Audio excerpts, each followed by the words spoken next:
This message is for Bradal Rajni గారు. నమస్కారం. ఈరోజు నేను బహిరంగ క్షమాపణ చెప్పదలుచుకున్నాను మేడం. నన్ను క్షమించండి మేడం. ప్లీజ్ నన్ను క్షమించండి. నేను కొంతమంది చేసిన కుట్రలకి బలైపోయాను మేడం. మామూలుగా బలైపోయాను. కాంప్లెక్స్ ముందల డ్రైనేజీ విషయంలో, తవ్విన విషయంలో కొంతమంది మీరు కావాలని చేయించారని చెప్పేసి తప్పుడు ప్రచారం చేసి నాతో మీ మీద పోరాటం చేయించి ఇదంతా చేశారు. మీకు సంబంధం లేదు అని మీరు చెప్పినా కూడా నేను నమ్మలేని పరిస్థితిని కలిగించారు రామరాజు. ఎందుకంటే వాళ్ళు ఎట్లా చెప్పారంటే ఆ కాంప్లెక్స్ కొట్టేయడానికే మేడం గారు నిన్ను తవ్వించారు, ఆ తర్వాత కావాలంటే మేమంతా నీకు తోడుంటాము, నువ్వు ఆమె మీద పోరాటం చేయి, మేడం గారిని దూషించు, దీనికి సపోర్ట్ పుల్లారా గారి మిసెస్ కూడా ఉన్నారు మనకి తోడు, ఇట్లా 100 చెప్పారు. అది కాకుండా నువ్వు గనక దూషిస్తే ఆ దూషం తీసుకెళ్ళి మేము ఐటీడీపీలో వేస్తాము, ఐటీడీపీలో మొత్తం మన వాళ్ళు ఉంటారు, మొత్తం సమాచారం ఇస్తాము, అలాగే దగ్గర డబ్బులు కూడా తీసుకున్నారు. కేవలం మిమ్మల్ని దూషించడానికి నన్ను వాడుకున్నారు మేడం వీళ్ళంతా. నేను ఒకటి చెప్పదలుచున్నాను మేడం. ఒకటి, కాంప్లెక్స్ ముందర డ్రైనేజ్ తవ్విన టైంలో మున్సిపల్ చైర్మన్గా ఎవరున్నారు? అతను వైఎస్ఆర్సీపీ వ్యక్తి, ఆ రోజు రఫాన్. అతను ఈరోజు ఏ పార్టీలో ఉన్నాడు మేడం? తెలుగుదేశం. అంటే ఇది ఎప్పటి నుంచో జరుగుతున్న కుట్ర అనమాట. ఏంటంటే పుల్లారా గారే తీసుకెళ్ళేసి ఆ వ్యక్తిని అక్కడ పెట్టి ఆ వ్యక్తి చేత అరాచకాలు చేయించి అవన్నీ మళ్ళీ మీ మీద నెట్టేసి ఇది ఎప్పటి నుంచో జరుగుతుంది. అది నేను తెలుసుకోలేకపోయాను. ఇన్ని కుట్రలు జరుగుతున్నాయని నేను తెలుసుకోలేకపోయాను.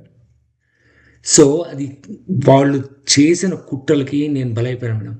వాళ్ళు ఎంతసేపటికి నేను రాకూడదు, ఇక్కడికి వచ్చి మీతో మాట్లాడకూడదు, నిజాలు తెలుసుకోకూడదు, ఇట్లాంటివన్నీ చేస్తాను. మీకు తెలుసు కదా మేడం, నేను ఎక్కడో అమెరికాలో ఉంటాను. వీళ్ళు చెప్పే సమాచారాన్ని బట్టే నేను ఏదైనా మాట్లాడతాను, ఏదైనా డెసిషన్. కానీ నన్ను రెచ్చగొట్టి ఇదంతా చేసి నా చేత మిమ్మల్ని దూషించారు. దానికి నేను క్షమాపణ చెప్తున్నాను మేడం. నన్ను క్షమించండి మేడం. వాళ్ళు కాంప్లెక్స్ కబ్జా చేసుకోవడానికి ఇదంతా కుట్ర చేశారని నేను క్షమించండి మేడం. మనస్ఫూర్తి అడుగుతున్నా, ప్లీజ్ మేడం నన్ను క్షమించండి మేడం.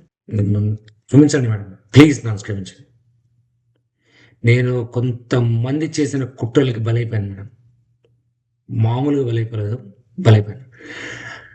కాంప్లెక్స్ ముందల డ్రైనేజీ విషయంలో, తవ్విన విషయంలో కొంతమంది మీరు కావాలని చేయించారని చెప్పేసి తప్పుడు ప్రచారం చేసి నాతో మీ మీద పోరాటం చేయించి ఇదంతా చేశారు. మీకు సంబంధం లేదు అని మీరు చెప్పినా కూడా నేను నమ్మలేని పరిస్థితిని కలిగించారు రామరాజు. ఎందుకంటే వాళ్ళు ఎట్లా చెప్పారంటే ఆ కాంప్లెక్స్ కొట్టేయడానికే మేడం గారు నిన్ను తవ్వించారు, ఆ తర్వాత కావాలంటే మేమంతా నీకు తోడుంటాము, నువ్వు ఆమె మీద పోరాటం చేయి, మేడం గారిని దూషించు, దీనికి సపోర్ట్ పుల్లారా గారి మిసెస్ కూడా ఉన్నారు మనకి తోడు, ఇట్లా 100 చెప్పారు. అది కాకుండా నువ్వు గనక దూషిస్తే ఆ దూషం తీసుకెళ్ళి మేము ఐటీడీపీలో వేస్తాము, ఐటీడీపీలో మొత్తం మన వాళ్ళు ఉంటారు, మొత్తం సమాచారం ఇస్తాము, అలాగే దగ్గర డబ్బులు కూడా తీసుకున్నారు. కేవలం మిమ్మల్ని దూషించడానికి నన్ను వాడుకున్నారు మేడం వీళ్ళంతా.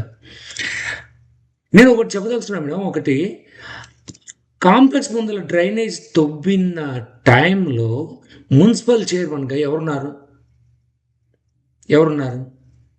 అతను వైఎస్ఆర్సీపీ వ్యక్తి, ఆ రోజు రఫాన్. అతను ఈరోజు ఏ పార్టీలో ఉన్నాడు మేడం? తెలుగుదేశం. అంటే ఇది ఎప్పటి నుంచో జరుగుతున్న కుట్ర అనమాట. ఏంటంటే పుల్లారా గారే తీసుకెళ్ళేసి ఆ వ్యక్తిని అక్కడ పెట్టి ఆ వ్యక్తి చేత అరాచకాలు చేయించి అవన్నీ మళ్ళీ మీ మీద నెట్టేసి ఇది ఎప్పటి నుంచో జరుగుతుంది. అది నేను తెలుసుకోలేకపోయాను. ఇన్ని కుట్రలు జరుగుతున్నాయని నేను తెలుసుకోలేకపోయాను. సో, అది వాళ్ళు చేసిన కుట్రలకి నేను బలైపోయాను మేడం. వాళ్ళు ఎంతసేపటికి ఆహ్, నేను రాకూడదు ఇక్కడికి, వచ్చి మీతో మాట్లాడకూడదు, నిజాలు తెలుసుకోకూడదు, ఇట్లాంటియన్నీ చేస్తారు. మీకు తెలుసు కదా మేడం, నేనెక్కడో అమెరికాలో ఉంటాను. ఈళ్ళు చెప్పే సమాచారాన్ని బట్టే నేను ఏదైనా మాట్లాడతాను, ఏదైనా డెసిషన్ కానీ నన్ను రెచ్చగొట్టి ఇదంతా చేసి నా చేత మిమ్మల్ని దూషించారు. దానికి నేను క్షమాపణ చెప్తున్నాను మేడం. నన్ను క్షమించండి మేడం. వాళ్ళు కాంప్లెక్స్ కబ్జా చేసుకోవడానికి ఇదంతా కుట్ర చేశారని నేను గమనించలేకపోయాను. నన్ను క్షమించండి మేడం. మనస్ఫూర్తిగా అడుగుతున్నా. ప్లీజ్ మేడం నన్ను క్షమించండి మేడం. ప్లీజ్. ప్లీజ్ మేడం నన్ను క్షమించండి. ఇది నా బహిరంగ క్షమాపణ మేడం. ప్లీజ్.